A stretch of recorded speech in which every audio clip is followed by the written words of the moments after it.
Welcome back to BattleTanx, everyone, and specifically, welcome back to Times Square, where we are still fighting our way through the Urban Decay. The gang, the Urban Decay, not the concept of... you know what I mean. We're going to get introduced to a very special friend in this level, landmines. Although, we're doing our usual thing right away of scoping out the immediate area and picking up any power-ups we can find. Honestly, I do that before I even start shooting at the tanks that are around me. Now, it sounds like a lot that we have to go through 15 tanks, as well as any other, like, turrets or anything else that are posted around here by the gang. But, as you can see, we can take our time by circling around the edge of the map. That way, we're not getting attacked on multiple fronts. We can, take down tanks one or two at a time.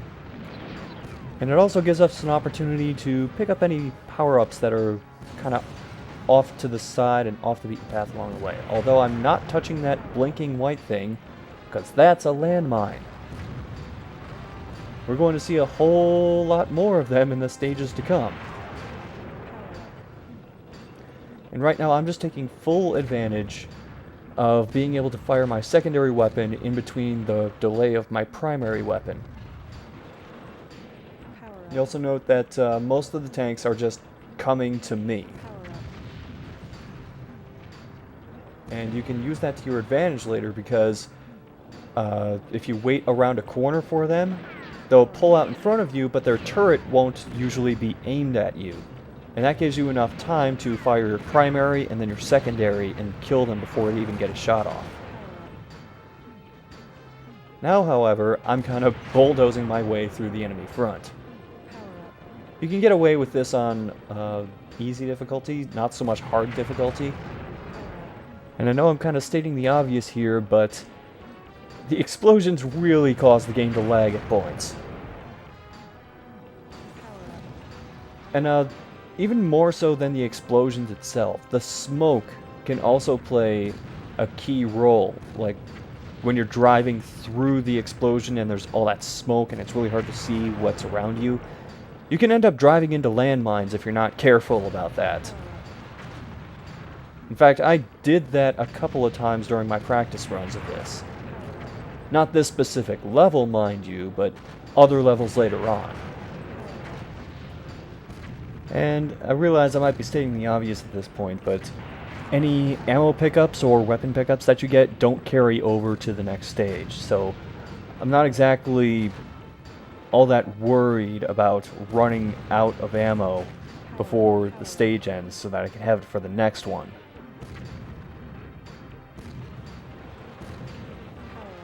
Now though, I don't have very many enemies left on the map, so I took this opportunity to look around and get a few more power-ups. Because, why not? I might as well do something to boost my score a little bit. Anyway, here's the final enemy. Let's see how far I can get before I get the winner prompt. There we go.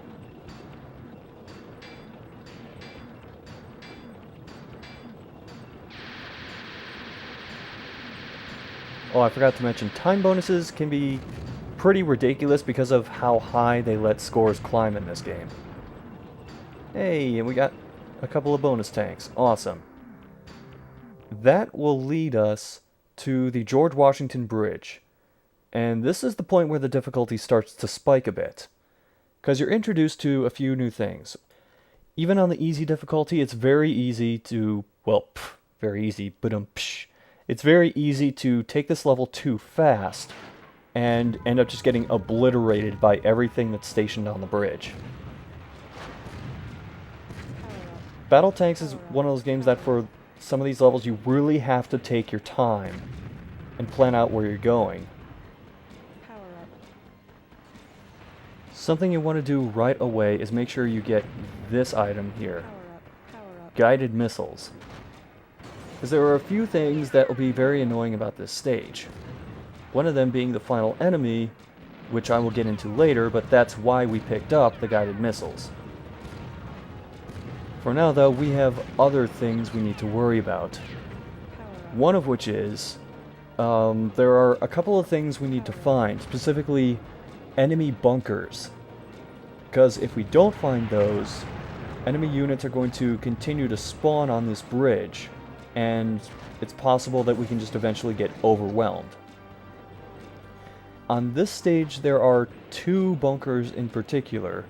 One on the left side of the bridge, one on the right side of the bridge. One of them comes up a little earlier than the other. For now, though, I'm making sure I am well stocked on health.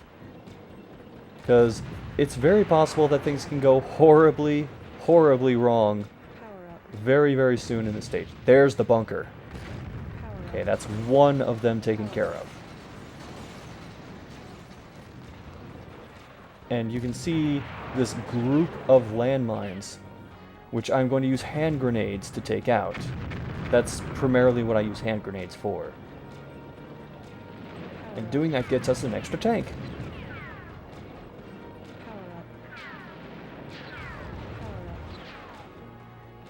You'll see me kind of double back in a couple of locations, and that's because I'm making sure that there aren't turrets behind me that can whittle down my health as I'm trying to push forward. I also have to be very careful here because sometimes they just hide a cluster of mines right behind one of these breakable walls. I had a run I did previously where I just charged head-on into a group of mines that was directly on the other side of a wall and died.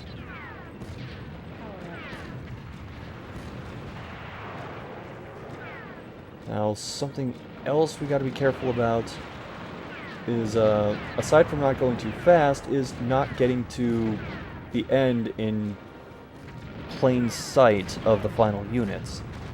Because one of the final units is a new type of tank that we're going to see regularly throughout the rest of the game called a Goliath tank. Goliath tanks are larger, more powerful, and if they're not attached to a rail, they also fire a lot slower and move a lot slower. But if they're attached to a rail like the one at the end of this stage is, they can move from side to side pretty fast, rotate their turrets at a decent speed, and their firing speed is much larger. By the way, that was the final bunker. Now we don't have to worry about enemies spawning and then chasing after us as we're trying to take care of this last section.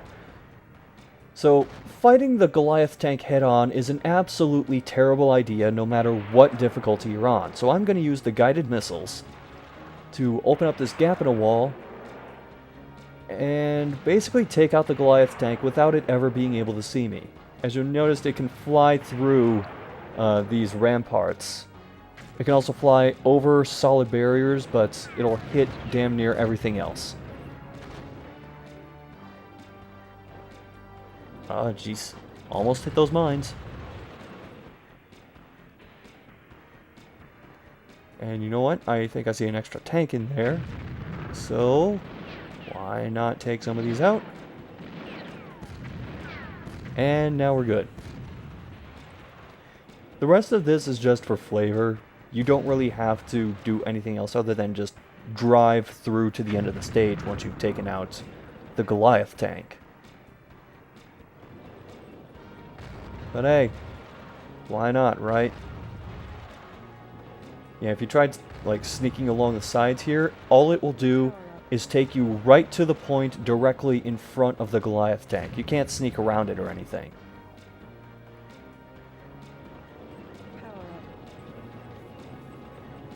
And that will bring us, speaking of Goliath tanks, to a bonus stage.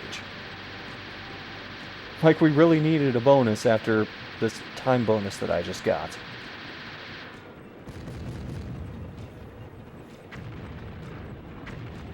But the bonus tank is basically one of those survive as long as you possibly can deals, where you are a Goliath tank on a rail, and you have these waves of enemy tanks, A1 Abrams, coming at you.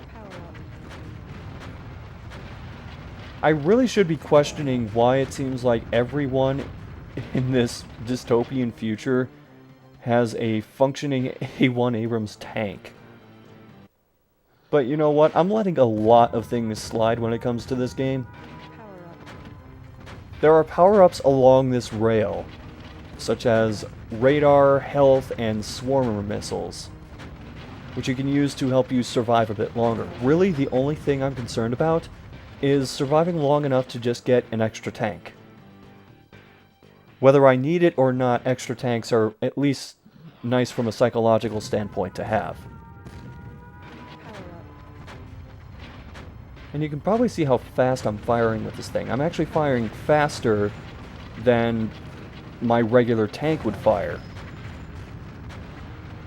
So you can see why I really didn't want to fight this thing head on at all in that previous level.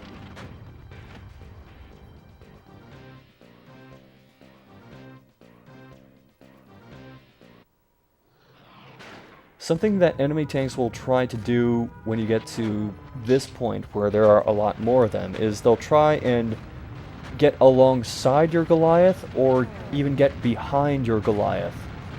So it's a little more important to make sure that you're getting these things as fast as you possibly can, although I didn't do a very good job on that one. Though I did do just enough to be able to get an extra tank. So, whatever, that was my goal, and that's what I got. But next time on BattleTanx, we'll hear some more about the Queen Lords.